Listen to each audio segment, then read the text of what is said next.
Good evening. Nice to have you here. Let's dig in, huh? Well, almost. Getting there. Let it be known it is now 6:59. Don't blame me at 9 o'clock, okay? Hey, tonight we are in the third part of a quick four-part series, and I want to just kind of set the stage as I like to, particularly when we're talking out of the Old Testament, maybe some books that you're not familiar with. In the Old Testament, there's a section called the prophets, and there's 16 different prophets. There's 12 that are called minor, 4 that are called major. Major because their books are longer. Ezekiel, Jeremiah, Isaiah, and my favorite, Daniel. And then of the 12 minor prophets, they're called minor prophets because their books are smaller in nature. And the prophets were used by God for several purposes, one of which was to talk to the people of their time, but also the prophets were used to speak prophecy, talk about future events yet to unfold. Daniel, of course, probably did more of that than anybody. Some amazing prophecies out of Daniel, some amazing prophecies out of Isaiah. We'll be looking at Isaiah next week when we close the series. Tonight we're looking at another prophet of the minor variety called Micah. We started this series with Hosea, and we went to Amos last week with Noah, and tonight we're going to look at Micah. All three of those guys kind of lived at the same time. Micah served 737 BC, so over 2,700 and more than 2,750 years ago, to 696 BC. And if you would want to see the map again, and this just, boy, I've talked about this so much. I hope it's all in all of your minds already, but just in case.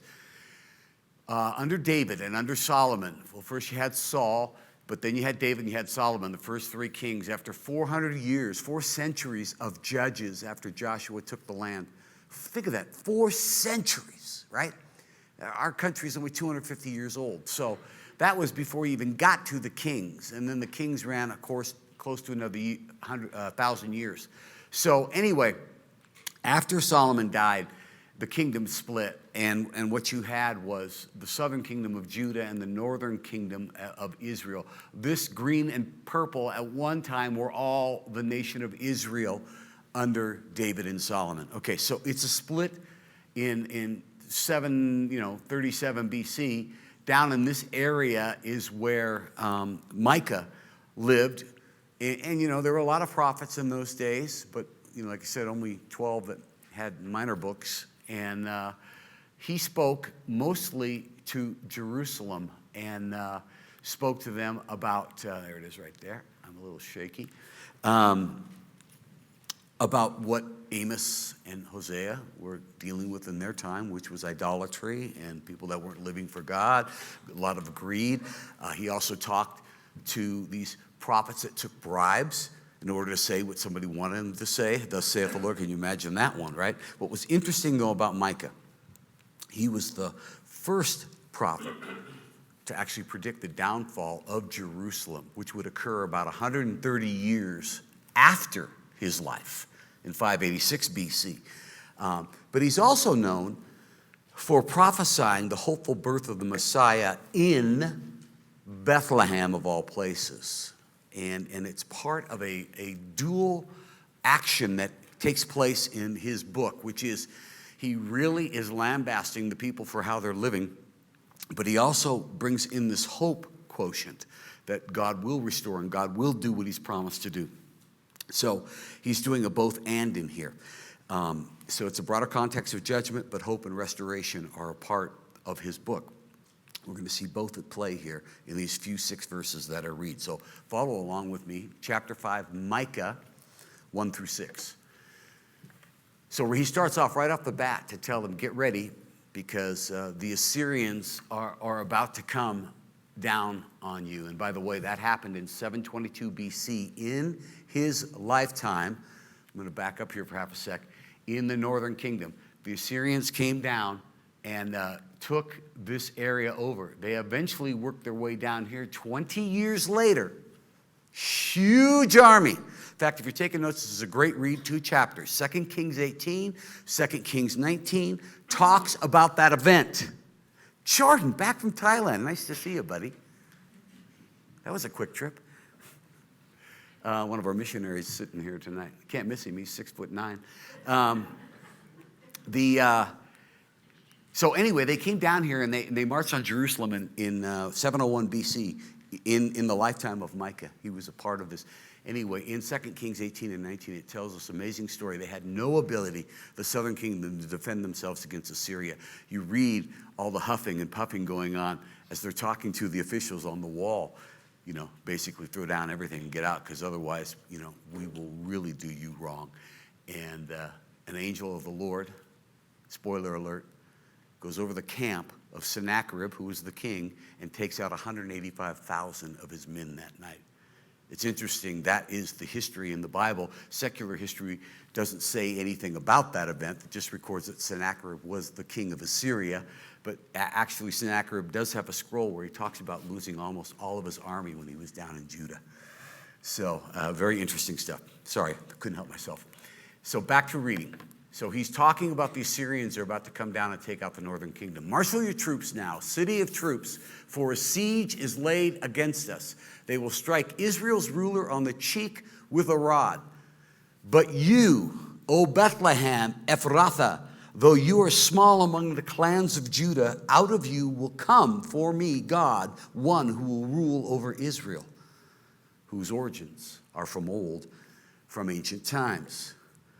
Therefore, Israel will be abandoned until the time when she who is in labor bears a son, Mary, and the rest of his brothers return to join the Israelites.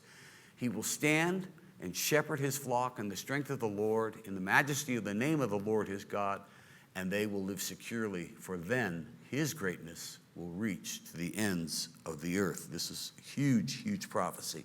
Verse 5, and he will be our peace.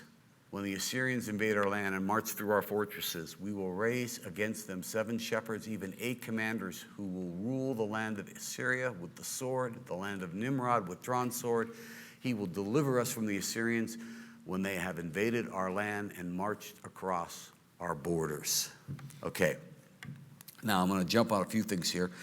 What's intriguing about Micah's prophecy is about this coming king and who he is on one hand. He says here in verse 2, we just read, out of you will come for me one who will be ruler over Israel. So he's talking about a future king. And of that future king, he says, whose origins are from of old, from ancient times. Now, according to the book of Matthew, that person is actually identified as Jesus Christ in Matthew chapter 2, verse 1. Jesus was born in Bethlehem of Judea during the time of King Herod, right? And what's interesting, Herod the Great was a very jealous king, and he ultimately killed a bunch of innocent children in order to hopefully take out this coming king. But in attempting to get information about this king and the star that was appearing on the night sky, Herod went to the Jewish scribes and he says, where is the Messiah to be born? And they answered, and this is also in Matthew chapter 2, verses 5 and 6. For this is what the prophet Micah has written. So the Jewish scribes in the first century are quoting Micah, which we've just read, to Herod the Great to tell him where the Messiah is going to be born. But you, Bethlehem, in the land of Judah, are by no means least among the rulers of Judah, for out of you will come a ruler who will shepherd my people Israel, right? So what does it mean that Jesus is the ancient king that Micah predicts? He's born in Bethlehem, but it says he's from old, he's ancient of days. How could that be? Well, the quick, simple answer is, of course, well, he is the second person of the triune God. He is the Son of God from all eternity. He never had a beginning, nor will he have an end. So we say of Jesus, who was and is still to come, right? That's the language of the title of this king. Now, you might say, well, that's kind of funny language. Well, it's really not, because the legends of the world, by the way, are filled with accounts and stories of a great king who ruled at one time but may come back one day to restore things, right? If you look at how these stories are written, these legends, right? Robin Hood is based on that idea. The good King Richard is away at the Crusades, and while he's gone, corrupt people are ruling the countryside and oppressing the poor, right? And the whole hope is one day Richard will return and restore everything again. J.R.R. Tolkien, who knew more about legends of the world than anyone alive, drew on all that when he wrote his own epic, The Lord of the Rings, of which the third installment was called The Return of the King.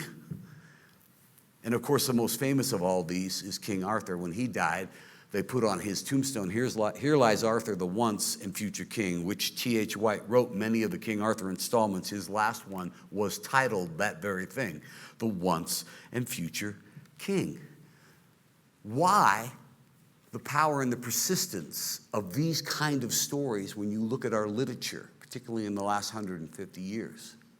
It predominates. This rescuing king who was and is to come yet is really all over the landscape, right? In the late 1920s, almost 100 years ago, about 90 years ago, Tolkien, who was a Christian believer and a professor at Oxford, had a friend named C.S. Lewis who was an avowed atheist and a teacher at Magdalen College there. And Tolkien knew Lewis, though an atheist, was really moved by these stories. He really enjoyed them, and that's why they used to sit and talk about some of the things they would write. And one day, he says to Lewis, he says, "You know, the world is under an evil spell, but God sends his son into the world, and he's born in the most unlikely place. He's born in a manger. And he's not at all the kind of person you would think who could do something. But he takes on the oppressive powers in this world, and finally, when it appears that the oppressive powers have won by killing him on the cross, he is raised from the dead and begins to renew all that was once lost." Lewis replied to him and said, "I've never heard the Christian story told like that. You're right. It's just like all the other stories. It's another one of those wonderful stories that points to these underlying realities of a king who sacrifices himself for others and later returns to complete the task at hand." To which Tolkien replies, no, it's Jesus who is that underlying reality to which all the other stories point. His story is fact, and it's historical. He was born in a time, and he is in reality. That beautiful king that your heart longs for. By the way, C.S. Lewis went by Jack, and he goes, that beautiful king your heart longs for, Jack, in stories, and for which you read a lot of books about, is actually a true story. Now, in due time, it took several years, but Lewis eventually, of course, rejected his atheism, and he gave himself to Christ, and he would become a prolific author, and he would later author the classic series entitled The Chronicles of Narnia, which was where Jesus is echoed through the character Aslan the lion, who lays his life down in the very first novel of that 9-book series. So what am I saying? The imagery that Micah uses of this ancient king, he's really pointing to the reality that Jesus is that thing that's in all of us that we long for. Something about the human experience that knows that life isn't right, and somehow we're looking for a champion that can do what we cannot do. Well, he is an underlying reality of that actual fact. That's who he is in reality, in fact. He's the ancient king, set up before any of us ever came into being. And he's also the future king. So what does that part mean, that Jesus is the future king? Because Micah tells us something amazing, especially when you realize this passage is talking about the problems that the northern kingdom is about to have with the Assyrians, and then later the southern kingdom will eventually have with the Babylonian Empire. The Assyrians are brutal, and they're coming in, and they're going to bulldoze the northern kingdom. And that's when he opens with that thing, get the troops ready, okay? It's going to happen. And then he adds, but at some point, a ruler will rise up in Israel and he will deliver us. Now, let me make no mistake. The people in Micah's day did not believe what he was talking about. Otherwise, they would have been far more prepared for Sennacherib's arrival in 722 BC. They didn't listen to Micah. Now, God had him speak. They'll be held to what he shared with them. But ultimately, these things that were recorded in his book meant little to the people of his day. But they mean a lot to us because we see the beginning from the end. We see all 2,750 years of history right before us. So when Micah adds that this deliverer will come one day and he will stand and shepherd his flock in the strength of the Lord, and we will live securely, and his greatness will reach to the ends of the earth. This is a picture yet to be fulfilled in our life. It's on the second coming of Christ. But in verse 3, and this, we often miss these little nuggets of the same chapter, Micah says, and the rest of his brothers returned to join the Israelites. What's Micah talking about there? He's talking about a multinational, multi-ethnic community that will be ruled to the ends of the earth by this future king, Christ. And he's talking, that's you and I in there. That's long before the Apostle Paul. This is 2,000 years, 2,700 years before the Apostle Paul would take the message of this deliverer to the Gentile nations in the New Testament. But this is a prophecy, a prediction of that this day will take place, and we will all be joined together under his rule. Now, I think it's thinking of an ancient of days king and a future king that's going to come and set everything right. I want to just establish a little perspective for you. Because you know, if secular science is right, then we've discussed this many times before. We're all here ultimately by accident. And therefore, we have no meaning or purpose other than what we pretend to ascribe purpose to and meaning to as human beings. But nobody really is in charge, right? We're just here. But if you have any inkling, even if you're an agnostic, and you just say, I cannot come to grips with the fact that we just came from nothing. I really do, whether it's intelligent design or whatever you want to ascribe your existence to, not faith even in God, but just that there's something or someone that intelligently put life together, and that's how we arrived here. You are acknowledging that in some way, shape, or form, there's a creator. Now, clearly, we don't struggle with that as Christians, right? We go to the book of Genesis and we see in the beginning God. And we know that God's the creator. The New Testament comes along and tells us in the book of Colossians that in Christ all things were made by him and for him. Everything that we see and even the things we don't see were made, Paul writes, by the second person of the Holy Trinity. He is the creator. Here's the point. If you were created by God, then you were created for God. We always think about God as the creator, but we don't think about being created for him. And therefore, if he is a king, which Micah is stressing here, then you were created by a king, but you're also created for the king. Follow my thinking here. We were not created to be our own gods and saviors. We were not created to be our own masters and call the shots over our own lives. Our purpose, being created by God and for him, is to willfully make him our king in our life and to do what he says. So following, however you want to describe your relationship with God as a Christian, I am a Christian, I follow Christ, I believe in Christ, means at its absolute foundation that I am willing to throw myself under his kingship, into, as it were, his lordship, not only over the universe, but over me. So I want to close with this last point. It's a long point, so when I say I want to close, we're only 18 minutes in, so what do you expect? What does it look like to make Christ your king.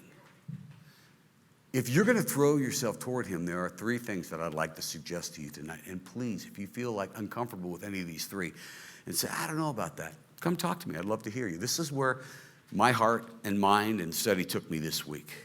Number one, and I put these, I think, in the right order. You, if you're going to have Christ as king, first and foremost, have to understand your relationship to him in the context that he died for you. Not just that he died and rose, but that he died for you. He says it over and over in the scripture, by the way. There's this place there in Micah where he's talking about this king, and he says he will stand and shepherd his flock. That's the metaphor Micah uses. You know what shepherd kings are? Well, any shepherd, not even the shepherd king, but just a shepherd. The sheepfold is not a democracy. The shepherd is in charge of the sheep. The sheep don't get a vote. What the shepherd says ultimately goes. And on the other hand, the good shepherd is known as the one that is willing to lay his life down for his animal, right? From thieves or other wild animals. He puts himself between them and his sheep. That's why that metaphor is predominant in the New Testament, particularly by Christ. And that's when Jesus is ready to go to the cross to pay the penalty for human sin. He actually says in John chapter 10, I am the good shepherd. And the good shepherd lays down his life for his sheep. Now this is important, and here's why. I think a lot of us instinctively, when I say a lot of us, I really think all of humanity, think, okay, if I'm going to ascribe to the fact that there's a God, what we get in touch with is his power. And we say, well, because he's so powerful, I have to or I need to obey him. But let me tell you, that mindset is not surrender. That's not a surrendering mindset to your king. See, it doesn't start with a view of his power. That's where wisdom begins. Did you know that? The fear of the Lord is the beginning of wisdom, the scripture tells us in the Old Testament. But to make him your king, it starts by a view of his sacrificial love. You have to see the kind of king he is. I suppose the best way to describe sacrificial love's benefit is that it makes me say, why wouldn't I trust someone who has done this thing for me, right? I think we've all scratched our head when we've made that commitment and wonder why other people are reticent to receive Christ. And it's a real simple thing. It's pride that basically says, and I've heard people say this out loud before, I don't need a Savior. Now, many in this room go, oh boy, I'm so far past that. Wonderful. You know, so wonderful. So many humans aren't. So I think the motive for Christian faith begins and ends at the place where you believe and understand that his death was a sacrificial death for you. You've heard that expression used before, right? If I were the only one alive, Christ would have came and died for me. So that's when you actually begin to surrender to his kingship, his lordship, is understanding he died for me. What does John write in one of his epistles at the end of 1 John, I think he says, man hath no greater, 2 John, man hath no greater love than this, than he that would lay down his life for another, right? To signify the greatest love of all is one that sacrifices their life for another. We've all seen, those heroic things in war where men literally will dive on a grenade to save the other 7 guys in the platoon there with them. Those things have happened. And those guys usually get the Congressional Medal of Honor for it. But this is the broader picture. This is what Christ did for you and I. Got to believe that his death was for you. Number 2, and I preface this. I wrote, you have to desire to obey his word. And please understand why I wrote it that way. I could have simply wrote, you have to obey his word. But when I hear phrases like that, I immediately get tight around the neck. Oh boy, I don't do that. Nobody obeys God perfectly, even after they've received him. But it definitely is the call on our life. Why? Because he's our king. And I want to tell you something. In the end, we cannot get around this. Jesus might be a lot of things to you, but he's not your king unless you've made this commitment. That whatever he says to me in his word, I am going to attempt, there's the soft part, to do it. Whether I understand it completely or whether I like it. I'm going to do it. I'm sitting here, and this didn't happen at the earlier services, but I'm looking at Martin, I'm going to give you up, Martin, California Highway Patrol. Thank you, sir, for keeping the roads safe. You do an amazing job out there, buddy. And I know Martin encounters people every day that he's trying to keep alive. And they don't want to be told, slow down. Or you're just picking on me. That is our nature, isn't it? And what I'm warning you against is don't treat God this way. If you've made that commitment to do what he says, whether you understand it all or whether you like it or not, just say, no, you're king, I'm not. Then he is king in your life, and you are not.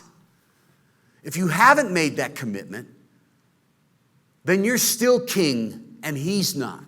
It's simple as that. It's that simple. There is a commitment. I used to tell my sons when they were growing up, young lads, right? Do what I ask you to do when I ask you to do it. And if I was being a little firm, I would say, do what I tell you to do when I tell you to do it.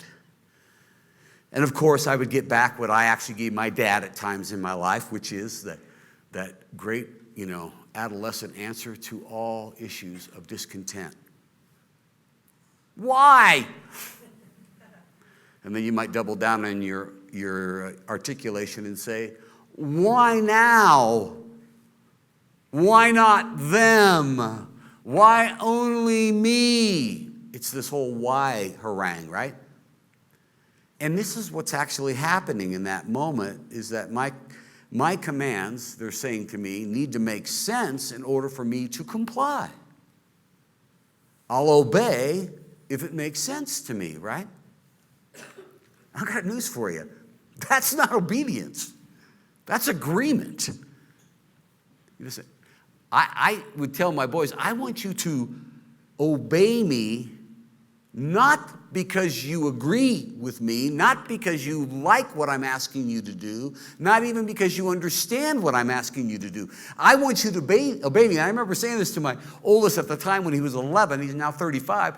I said, I'm 40 years old. You're 11. Do what I tell you to do.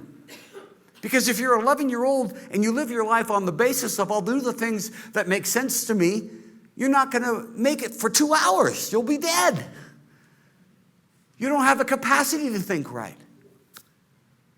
I remember my oldest, same fellow, was a freshman in college, and he returned for Christmas break at this time of the year. He was 19, so what was that, 16 years ago? Huge storm over the Christmas break. That night, that Friday night, I know 3 feet of snow fell in the basin. And he announces to me at about 9 o'clock, me and such and such and such and such, we're going to go to the Rancheria Casino in Jackson, California. And I'm on the phone, I'm going, no. And he goes, why not? I said, because I wouldn't even drive to 7-Eleven in this weather, 1. 2, you have a front-wheel drive car with about 8 inches of clearance. 3, do you have any idea how far Jackson is? 4, do you know what Carson Pass and worse, the Carson Spur is like in this storm, if it's even open? Why? And let me give you a real simple solution so I can help you not be an enabler in life. It was no, no, no, and no, and he didn't go. Now fast forward to earlier this summer. Mind you, he put his head together a lot sooner than this summer. But it was this summer, for the first time, that he drove up with his family from Southern California, and they went through Sonora, and they came up 88 via Jackson. He pulls in. He's not out of the car 5 minutes, and I'm helping him unload, and he says, Dad, you remember all those years ago I wanted to go to that casino on the night of that huge storm? And I go, yeah. He goes, is that the one I just passed when I came through Jackson? And I go, yes, it was. He goes, oh my gosh, what was I thinking? We would have died that night. Yes, you would have, right? See, if you only do what makes sense to you, then you have the authority, and essentially, the person who's giving you the command is only offering you options. So why is point 2 so important? There are a lot of reasons, but the biggest one is that when you come to Christ, you put half a foot in, you do this, in and out, right? It's not how he works with you. He completely declares who he is by how he died for you and what he's done for you. He asks you to follow him, right? And so you got to firmly establish who is in charge in your life, right? Listen, I've paid for this gray hair. No matter where you are at in your life following Christ, you may have just started out. You may have been on this journey of going to church or being a Christian for years, decades. And by the way, time is not the measurement of your Christian maturity. It is not. I don't care how many books of the Bible you read. I don't care how tight your theology is. I don't care how many times you've come to church in your life. I don't care how many Sunday school classes you've taught. I don't care about any of that as it relates to your maturity in Christ and that he is your king. There is one measurement: obedience.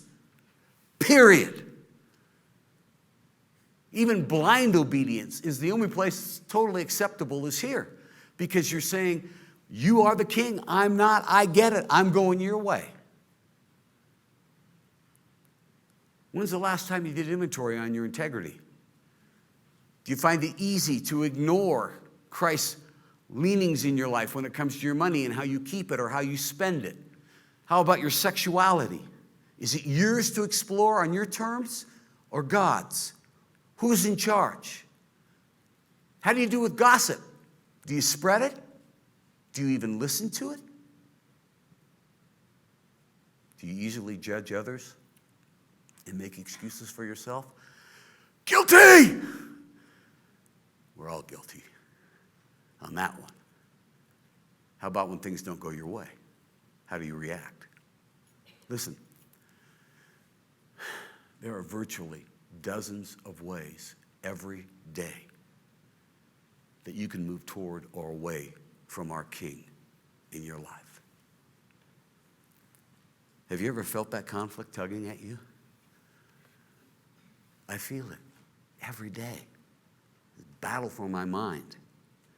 And I got to tell you, if you don't feel a conflict, if you're not sensing tension about what it means to walk under Christ's authority in your life and then living in your own life, you can guess who's actually on the throne of your life. And this next part is an easy thing for me to actually say, but not an easy thing at all to do, but I do practice this, so that's why I'm going to share it with you. When you tell Christ that you're committing to follow him, you also have to tell him this: and when I fail, I will own it. I will take inventory, and I will own it by telling others. I will invite accountability into my life in order that I won't deceive myself. Because that's the great danger. This is what the scriptures call us to, this kind of accountability, this kind of honesty, this kind of transparency. I have said this for years now. You will have 1,000 opportunities to take a step towards Jesus, and conversely, 1,000 opportunities to back away from Christ in your life. You know what's going on in your head.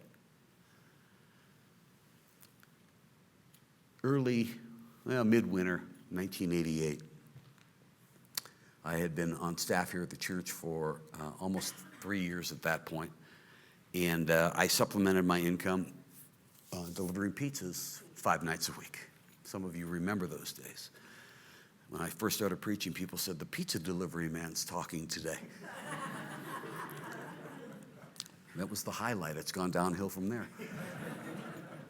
And in 1987 is when the IRS issued their edict to start taxing our tips, not just pizza delivery drivers, casino workers, waiters, waitresses, valet parkers, anybody, 1987. And they put out this law that said 8% of your sales will be a minimum that we will accept as taxable income. So, if if 8% for you was $10,000, you were to put that $10,000 of earned income on your thing as tips that you allegedly made. And of course, I, along with everybody else that was making a living off of tips, were furious, right? Those are our tips, right? They were given to us as a gift, hands off, right? To no avail. Now, in 1987 and 1986, those 2 years, I didn't have the proverbial pot to you-know-what in, right? And I did my mathematics, and it was $1,000 I figured out based on my sales as a pizza delivery man that I would have to declare as income from my tips. I was flummoxed. There's one word for you. I was twisted, and I was just tortured because $1,000 was so much money in 1988 to me. And I remember I came to Bill Muir, who was a teaching pastor here, and I was all tied in knots, and I said, Bill, what do I do? And he said, about what? I said, they want me to declare my tips. It'll cost me $1,000. I don't have that kind of money. So I was tortured. Bill didn't help me because he's Scottish, and he never had those struggles. But that's what I teased him with. But it's even like today. I'll give you another one before I finish that story. I buy cars about every 5 years. Used cars, get them, $4,000, $5,000, $6,000, $7,000. And I've been tempted by the person who sells me the car to say, "How much do you want me to write in the line that I sold it to you for?" You ever had that temptation?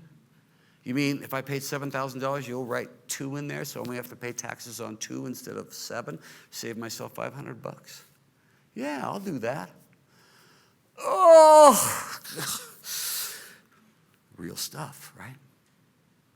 So here I am with my littlest guy, little over 2 years old, and we take a trip to go to Reno to watch a high school basketball game, but we leave earlier in the day and we make a drive out to LaHontan Reservoir where we would go on vacation in the summer. It's during the drought, and the reservoir had emptied out.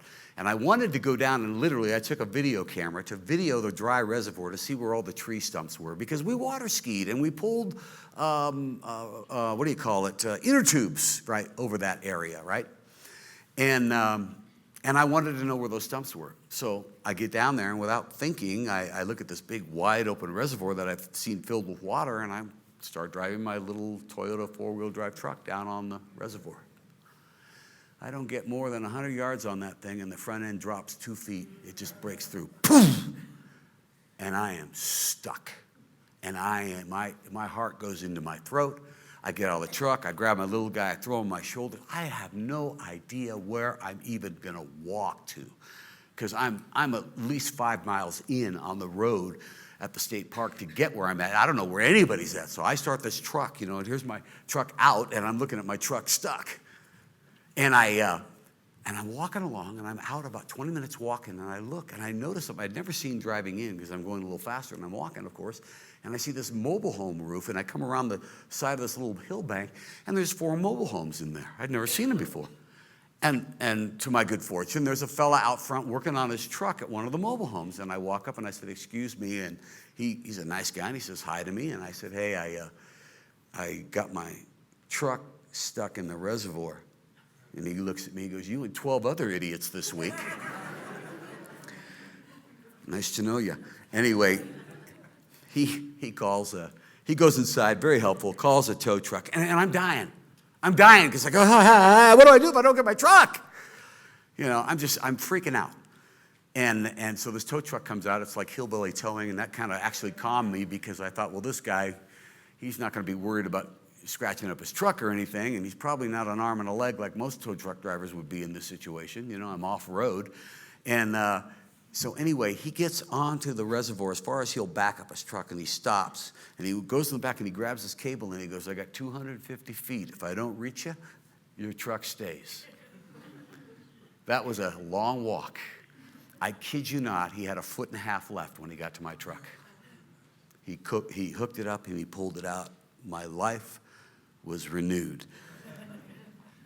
And then I asked him, because I had $37 in my wallet. I said, what's this going to cost? And I'm thinking it's a minimum of 100 something, right? And he says, how about $25? I mean, this is 1988 prices, but I'm blown away, right? I'm in my car. I'm driving away. I am born again. And I've told you these stories before, and mark my word, this is not an exaggeration. The Lord brings to mind this verse. The Lord disciplines those he loves. He goes, son, this is your warning shot. The next time I'm going to drop your transmission right out of that truck. You pay and render unto Caesar what is Caesar's. Kabish. Yes, Lord. And I wonder, he is our king. How much discipline do we endure and hardship do we endure because we're unwilling to take him at his word? So our foundation is Christ's sacrificial death followed by a commitment to do what he says. Wasn't the last thing Jesus said? Teach them to obey everything I have commanded you. Probably the single best barometer I personally use to check myself in this area. And surprisingly, it also comes from the book of Micah. It's Pastor Rex's favorite verse, and it's dearly close to being mine. The Lord has told you what is good, and this is what he requires of you. God has told you what's good. Here's what he requires of you. You listening? Do what is right. Love mercy and walk humbly with your God. That's your checklist. Am I doing right here? I want to tell you something. If you're honest with yourself, you will always know when pride's talking and trying to get you to go the wrong way. You'll know. If you take an inventory, you'll know. The Spirit helps. Am I really merciful? Do I hold grudges? Or do I find that forgiveness is easy for me because my greatest desire is not to get a pound of flesh, but my greatest desire is what? That I would be restored to that person. And that I have a relationship with that person. And walking humbly with God is, am I really listening to God? There it is. Last point of the last point. You have to believe in his sacrificial death. You have to obey him. And you have to stop worrying and start expecting. Well, what does worrying have to do with Jesus being the king over your life? Everything. The great reformer Martin Luther had a good friend named Philip Melanchthon who always worried. And when Martin Luther would see Melanchthon worried, he'd come over to him and he would put his hand on his shoulder and say, let Philip cease to rule the world. Probably tongue-in-cheek, But Luther knew what he was talking about. Because you know what worry actually is? Worry is basically saying, I know how my life has to go. I know what has to happen. And I don't know that God is going to get it right. That's worry. But if you say, Jesus, you're the king. You're my king. And I'm like, spiritually speaking, 11 years old, except that's even quite a bit more credit than I deserve, right? Because the difference between a 40-year-old dad talking to his 11-year-old son is infinitely less than the difference between God and me. So stop worrying and start expecting to see God working in your life. I can assure you, it'll seldom be about your plans. And the reason it is is we are corrupted. We have misguided desires. There are things going on in our heart and desires that are tugging and pulling at us all the time, right? God, I need this, I want that. Let me ask you something. This is really, I'm condemning myself. When's the last time you prayed to God for character, your character? Prayed specifically that you would be a person of integrity. When's the last time you prayed that you would have a greater servant's heart, since the one who serves will be the greatest of all? When's the last time you prayed you'd be a better friend to someone, more forgiving, more humble? When's the last time you prayed for opportunities to tell someone about Christ? Literally just said, Lord, I don't know what you got for me today, but man, open the door for me so I can talk about Jesus today. And then really expect God to do something in and through that prayer. My wife and I, when we first met, January 1981, dated for 3 months. I was pretty immature. I had all these strong feelings for her that I would withheld. I just didn't want to play those cards to her. And part of the result of that was a past boyfriend with whom she had had a lot of history reached out from her hometown and proposed to her.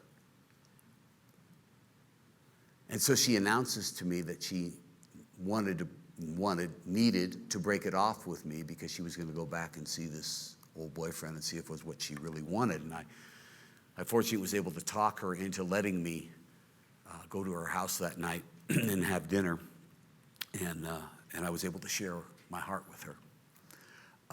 She actually let me read the letter. It was this 3-page letter he wrote. And at the end of the letter, she says, "What do you think?"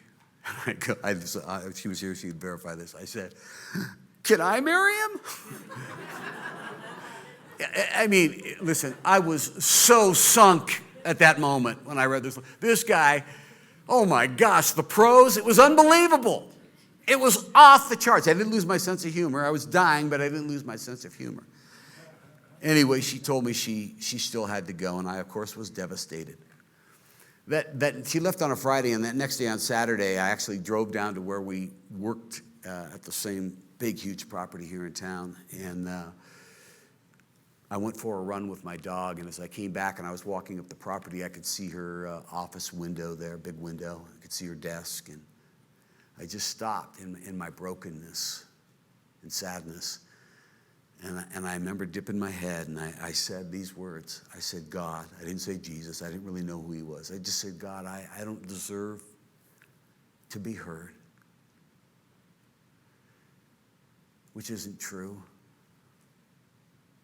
because he died for me so that I could talk to him. And I said, if you bring her back to me, and Taz and I have had a running joke on what I said next for years. I said, if you bring her back to me, I'll serve you the rest of my life. You know, we laugh. I had no clue what I was praying at that moment, right? None. Look what happened. I had little hope, little expectation, but I got home, and I tell you, I'm not home more than 10 minutes, probably 5 minutes. And in those days, there were no cell phones. There were no answering machines quite yet. Real close, but not yet. And I had my own phone line in my own bedroom. That's how it was. And believe it or not, if you're under the age of probably 40, if you didn't pick up your phone, you wouldn't know anyone ever called you.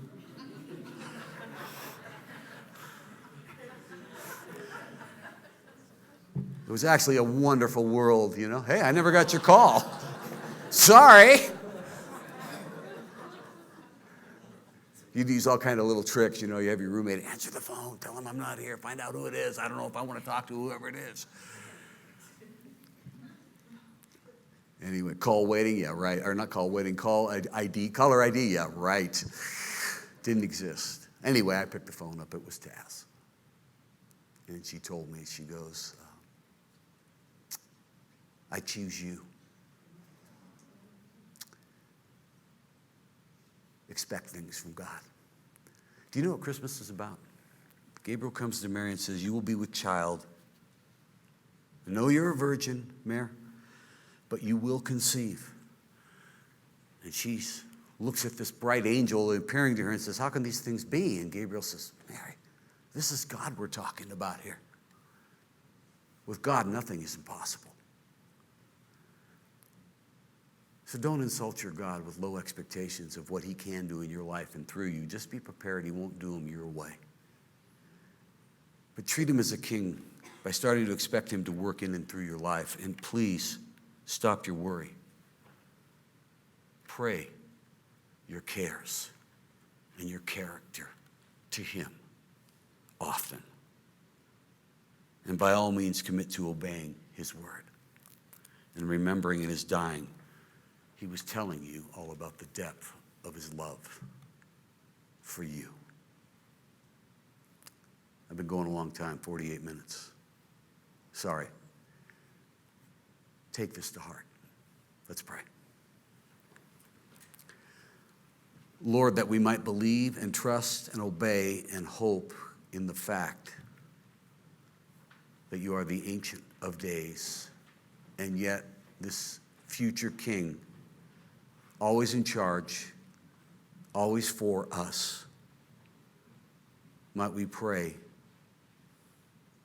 willingly, I do right now, I surrender all, Jesus. It's all yours. We pray in the power of your name before the Father. Amen.